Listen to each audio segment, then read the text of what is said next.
One of Bernays' main clients was the giant United Fruit Company. They owned vast banana plantations in Guatemala in Central America. For decades, United Fruit had controlled the country through pliable dictators. It was known as a banana republic. But in 1950, a young officer, Colonel Arbenz, was elected president. He promised to remove United Fruit's control over the country. And in 1953, he announced the government would take over much of their land. It was a massively popular move, but a disaster for United Fruit, and they turned to Bernays to help get rid of Arbenz.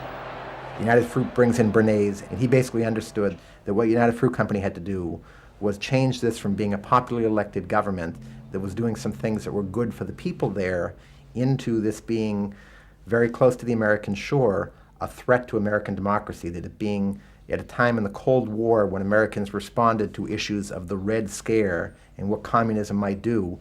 He was trying to transform this, and brilliantly did transform it into an issue of a communist threat very close to our shores, taking United Fruit again as a commercial client out of the picture and making it look like a question of American democracy, American values being threatened. In reality, Arbenz was a democratic socialist with no links to Moscow. But Bernays set out to turn him into a communist threat to America. He organized a trip to Guatemala for influential American journalists. Few of them knew anything about the country or its politics. Bernays arranged for them to be entertained and to meet selected Guatemalan politicians who told them that Arbenz was a communist controlled by Moscow. During the trip, there was also a violent anti-American demonstration in the capital. Many of those who worked for United Fruit were convinced it had been organized by Bernays himself. He also created a fake independent news agency in America called the Middle American Information Bureau. It bombarded the American media with press releases saying that Moscow was planning to use Guatemala as a beachhead to attack America. All of this had the desired effect. In Guatemala, the Jacobo Arbenz regime became increasingly communistic after its inauguration in 1951. Communists in the Congress and high governmental positions controlled major committees, labor and farm groups, and propaganda facilities. They agitated and led in demonstrations against neighboring countries and the United States. What was profoundly new in terms of what Bernays did is he took this menace to our backyard in Guatemala. For the first time, we saw Reds a couple hundred miles from New Orleans who Eddie Bernays had us believing were a true threat to us, that it was going to be a Soviet outpost in our backyard. But what Bernays was doing was not just trying to blacken the Arbenz regime.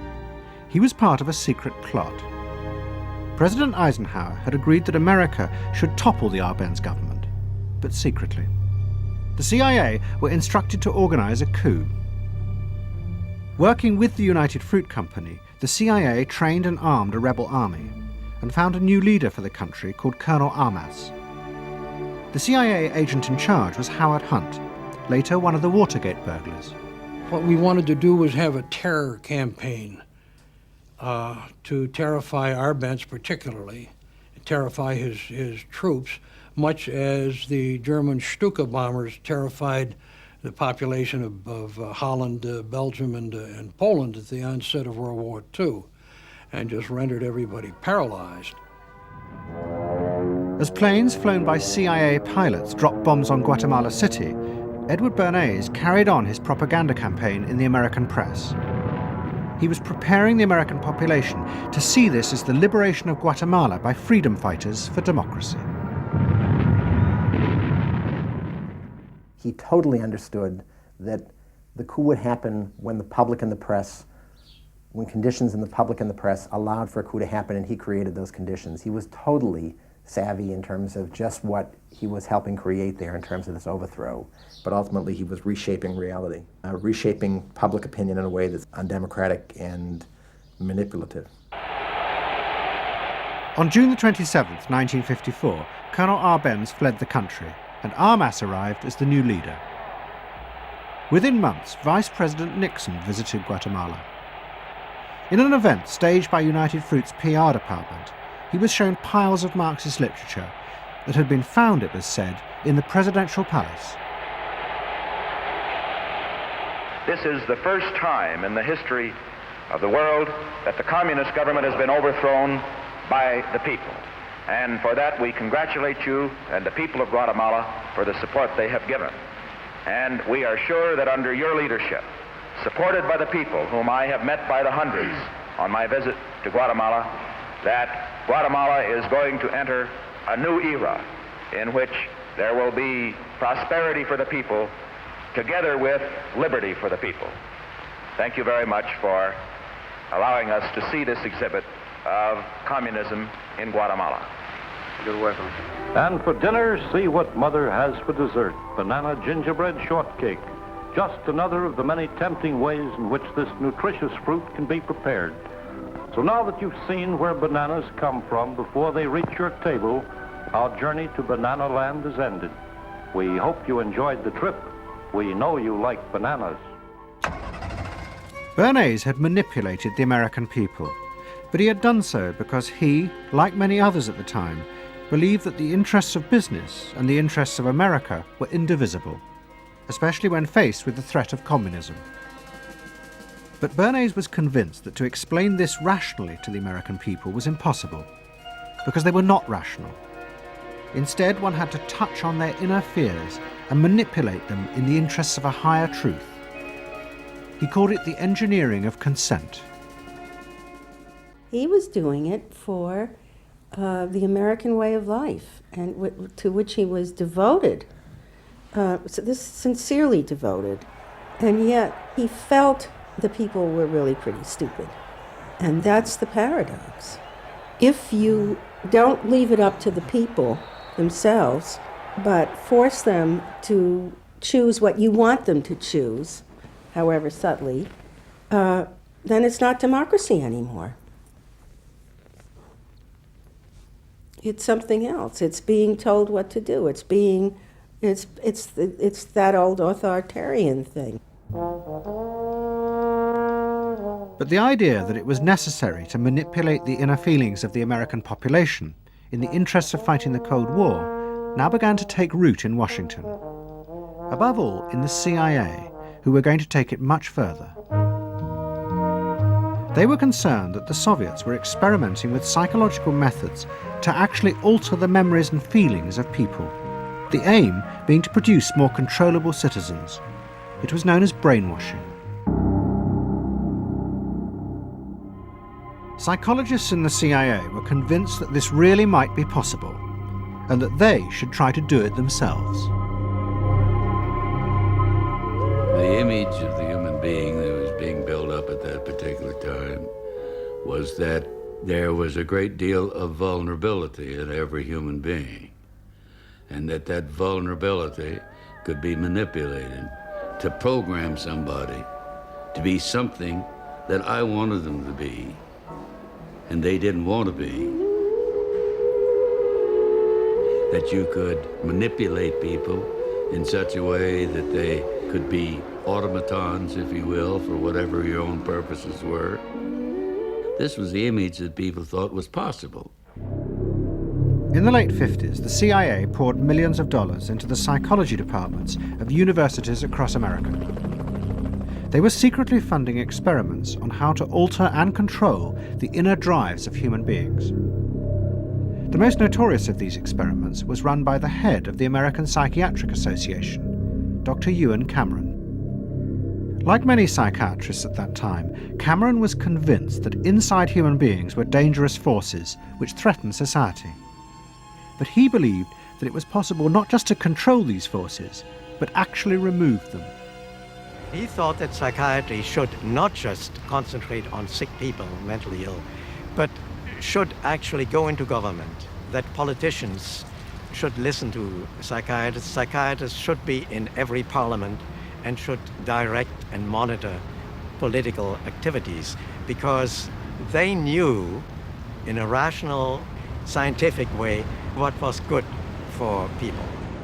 Cameron had set up a clinic in a hospital in Montreal called the Allen Memorial. It is now long since closed down. Cameron took patients who suffered a wide range of mental problems. His theory was that these resulted from forgotten or repressed memories. But he was impatient with the idea of using psychotherapy to uncover them. Instead, he would simply wipe them. Cameron used drugs, including LSD, and the technique of ECT, electroconvulsive therapy. It was conventionally used at that time to relieve depression. But Cameron was going to use it in a new way, to produce new people. He was really using it to try and change the fundamental function of the individual, to alter their past memories, their past ways of behaving. And as I think he said at one point, it is to just sort of erase everything from their past so that you then had a slate in which you could record new ways of behavior. And so he used massive doses of shock, people receiving several shocks a day, and over a course of time, hundreds of ECT treatments, so that they were just reduced to a sort of a very primitive vegetable state. I don't remember what happened to me. I was introduced to Dr. Cameron, and I don't remember Dr. Cameron at all. I don't remember any of that. They shipped me up to what they called the sleep room, and they gave me all of these electroconvulsive shock treatments and megadoses of drugs and LSD and all of that, and I have no memory of any of that. Nothing of that time of the Allen Memorial or any of my life previous to that. All gone, wiped. And then having depatterned somebody or brought them down to where basically nothing but the essential functions of the body were going on in terms of breathing and things of this nature. Then he would begin to feed material into these individuals, positive material, such that the brain would be programmed in a positive way, so that the individual would be completely altered. Then he put these tapes under our pillows called psychic driving. He would then put back into this empty brain a program of whatever sort he decided upon, and the people like myself would wake up another person, I guess. In fact, Cameron's experiments were a complete disaster. All he managed to produce were dozens of individuals with memory loss, and the ability to repeat the phrase, "I am at ease with myself." And it was not an isolated case. Almost all the experiments the CIA funded were equally unsuccessful. Despite their ambitions, American psychologists were beginning to find out how difficult it was to understand and control the inner workings of the human mind. We had been really chasing a phantom, if you will, an illusion, that the human mind was more capable of manipulation from the outside by outside factors than it is. We found out that the human being is an extremely complex thing. There were no simple solutions. But you've just got to bear in mind that these were very strange times. The psychoanalysts had come to power in America because of their theory that they knew how to control the dangerous forces inside human beings. But now the psychoanalysts were about to face a high-profile failure that would lead people to begin questioning the very basis of their ideas. It began in Hollywood. The film industry had become fascinated by psychoanalysis, and Anna Freud was a powerful influence on dozens of analysts in Los Angeles. They treated film stars, directors, and studio bosses. Anna Freud's closest friend was the most sought after of all, Ralph Greenson. And in 1960, the most famous star in the world turned to Greenson for help. Marilyn Monroe was suffering from despair and had become addicted to alcohol and drugs. Well, when I walked in to dinner, here was Marilyn Monroe. And I'd made a picture with her called All About Eve. This is dinner at Ralph Greenson's. Yes. And the only thing was that Ralph was trying to show her, Romy, I never called him Ralph in my life. Romy was trying to show her that the way a family life ought really to be. So we were walking the dog after us. I said, "What the hell are you doing here?" I said, "You never asked me to dinner." And he said, "You weren't that sick." And I said, "Oh, no." He said, "The point is just this child has no frame of reference. In other words, she doesn't know what the goal is." What Greenson did was follow Anna Freud's theory. If Marilyn Monroe could be taught to conform to what society considered a normal pattern of life, that would help her ego control her inner destructive urges. But Greenson pushed it to an extreme. He persuaded Monroe to move into a house nearby that was decorated like his own. He then took her into his own family life, and he, his wife, and his daughter played at being Monroe's own family. Greenson himself would become the model of conformity. And so this someone whom she regarded as important and whom she idealized, if he turned out to be a very gratifying father figure, her ego would benefit from that. That was the theory. His wife and children, everyone was involved in it. They were strengthening the person. They were strengthening the mind. They were strengthening the agent that controls inner life against adversity, against insufficiency, against too much frustration. So that Marilyn Monroe would no longer be a helpless person looking for love. She'd have enough love. But despite all his efforts, Greenson was unable to help Marilyn Monroe. On August 5th, 1962, she committed suicide in her house. The suicide shocked many in the analytic community, including Anna Freud. And high-profile figures in American life, who had previously been enthusiasts for psychoanalysis, now began to question why psychoanalysis had become so powerful in America. Was it really because it benefited individuals? Or had it in fact become a form of constraint in the interests of social order? The critics included Monroe's ex-husband, Arthur Miller. My argument with so much psychoanalysis is the preconception that suffering is a mistake, or a sign of weakness, or a sign even of illness, when in fact, possibly the greatest truths we know have come out of people's suffering. That the problem is not to undo suffering or to wipe it off the face of the earth, but to make it inform our lives, instead of trying to cure ourselves of it constantly and avoid it, and avoid anything but that lobotomized sense of what they call happiness. There's too much of an attempt, it seems to me, to think in terms of controlling man rather than freeing him, of defining him rather than letting him go. Mm-hmm. And it's part of the whole ideology of this age, which is power mad.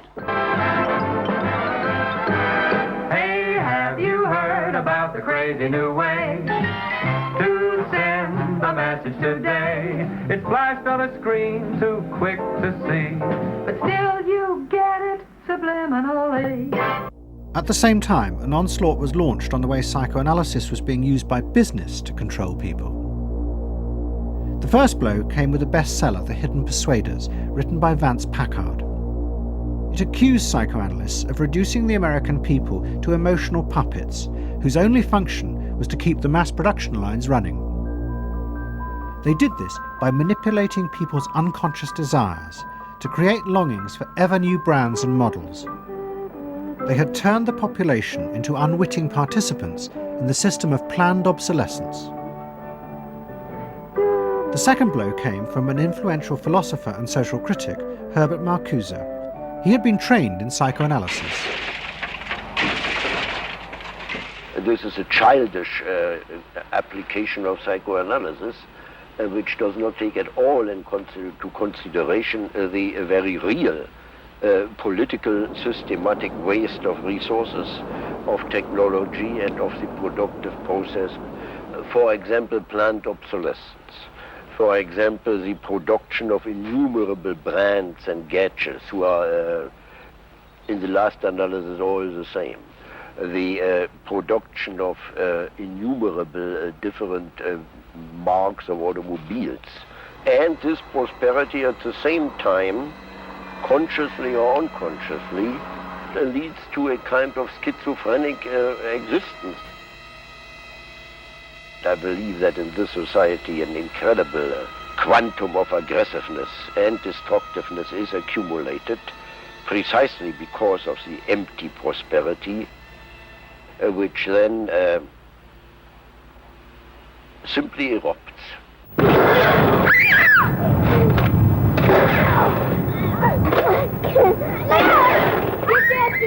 Marcuse's argument was not simply that psychoanalysis had been used for corrupt purposes, it was more fundamental. Marcuse said that the very idea that you needed to control people was wrong. Human beings did have inner emotional drives, but they were not inherently violent or evil. It was society that made these drives dangerous by repressing and distorting them. Anna Freud and her followers had increased that repression by trying to make people conform to society. In so doing, they made people more dangerous, not less. Marcuse challenged that social world, and he said that's a world that should not be adapted to. And in fact, what the individual was adapting to was corrupt and evil and corrupting. In other words, he switched the source of evil from inward conflict to the society itself. That the sickness of society lay at the societal level, not at the sickness of human beings in it. And if people did not challenge that, then they were in fact submitting to evil.